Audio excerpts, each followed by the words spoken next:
Two pairs of people found dead in two different Southwest Florida cities. 4 in Your Corner team coverage to get you answers about what's going on. A woman tied up with zip ties and held at knife point in her own home. Tonight, hear from the neighbor who helped to free her. Plus, once you've seen a baby withdrawing, it'll be kind of imprinted in your brain. Babies born addicted to drugs in Southwest Florida tonight. Meet the people who are helping get them through withdrawal. Live from Southwest Florida's news source, Fox 4 News at 10. 4 people dead, 2 crime scenes, 0 arrests. On the left, the crime scene in the woods of Naples. And on the right, police found a couple dead inside their almost $1 million home in Punta Gorda. Happening tonight, we're starting with 4 in Your Corner's Lisa Greenberg with the latest on the investigation in Naples. Well, Patrick and Amy, police got a call about gunshots heard in the wooded area by the Naples Commons where they eventually found 2 bodies, but they haven't said if the 2 situations are connected. This wooded area is Linda Arsenault's favorite place to walk her dog, Joey. I walk my dog over here every day, about 3 times a day. So when she saw the squad cars and heard Naples police found 2 bodies there... Scary. It's scary. Lieutenant Seth Finman says the call came in around 3:30. We had a report of gunshots in the area of the Naples Commons. When police showed up to investigate, they went into the woods and they did observe 2 bodies, 2 male bodies in this deep wooded area that were deceased. 2 adult male bodies found after witnesses heard multiple gunshots, but exact cause of death still unknown. So you can't confirm that the gunshots were related to the bodies? We cannot confirm that at this point. Arsenault says the police activity is the most action she's seen in the usually quiet, safe area, but still... I'm not surprised at anything anymore. It could happen anywhere. And the Naples Police Department says they're confident that the public isn't in any danger at this time. And of course, you can stick with Fox 4 for continuing updates as this situation develops. For now, reporting in Naples, Lisa Greenberg, Fox 4, in your corner. Thank you so much, Lisa. 2 people found dead in that upscale Punta Gorda home. And tonight, neighbors want to know who did this and why. 4 in Your Corner's Mike Mason is live in Punta Gorda tonight with more on this part of the story. Mike? As you can see, the garage door to this home is open right here behind me, and we're told at any moment police are going to be loading up the bodies of 2 people. Who those people are, we still don't know yet, but we did speak with residents who tell us a little bit more about what may have happened here.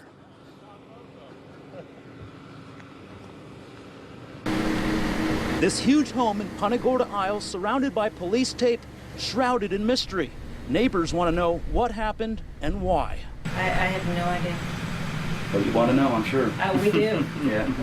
We were hoping you could enlighten us a little bit because we're a little freaked out. Because I don't really speak to him. All I do basically, he brings out his garbage, say hello. She's across the street, hello, and that's about it. Okay, so you didn't hear gunshots or anything?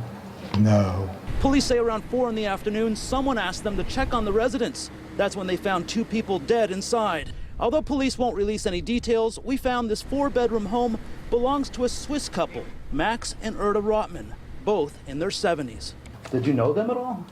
I just knew them casually. Right. They're very nice people. Neighbors Tim and Debbie telling us they never even met the Rotmans, but they did attend an estate sale at the couple's home about 2 months ago. Nobody seemed to be too concerned that there was an estate sale because I got the impression that everybody thought, well, maybe he was in ill health. And once again, I want to show you what's happening right now. The garage door is open, and we're told at any moment police will be loading up the bodies of 2 people. We do not know who those 2 people are right now. When we do, of course, we'll let you know. We can tell you that the home belongs to the Rotmans, like we just told you in our story, and they've had this house on the market for the past couple of years, just under $1 million. Of course, as soon as we get any more information in this case, we are going to bring it right back to you. Reporting live in Punta Gorda Isles, Mike Mason, Fox 4, in your corner. All right, thank you, Mike. Well, robbers disguised as police terrorize a Lehigh Acres woman. The woman was bound by zip ties as one of the crooks ransacked her home.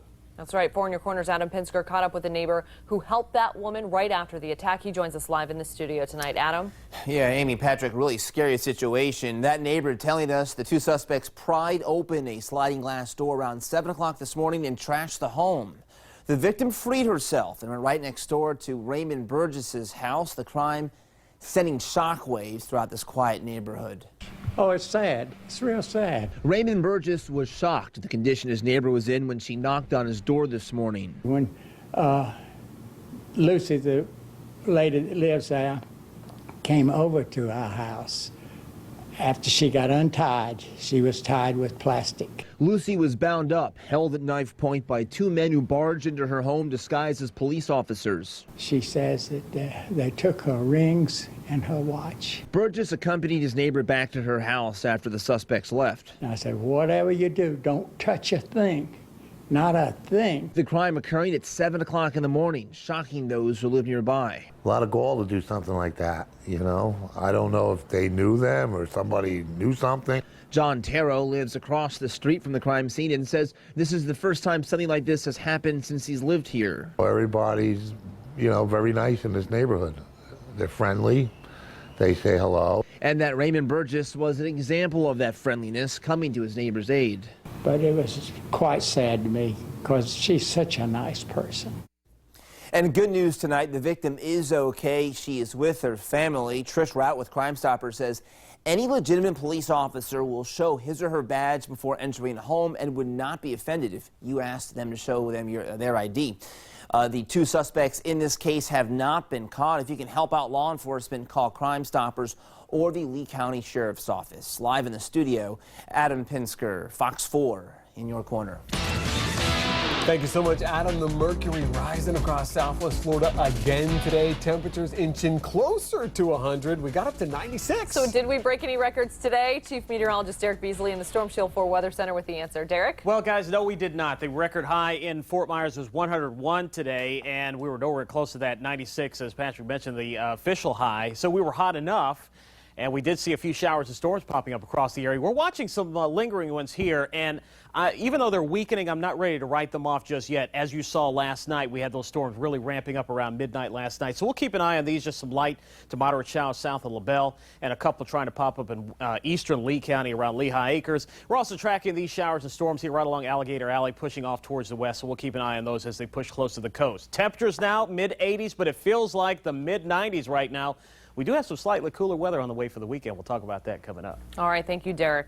A woman who stole a car, hit another car, and then left the scene before crashing is facing charges tonight. Ashley Kimball is now facing multiple charges, including reckless driving and leaving the scene of a crash with injuries. Florida Highway Patrol says she was on Pine Island Road when she blew through a stop sign, plowed right into a truck.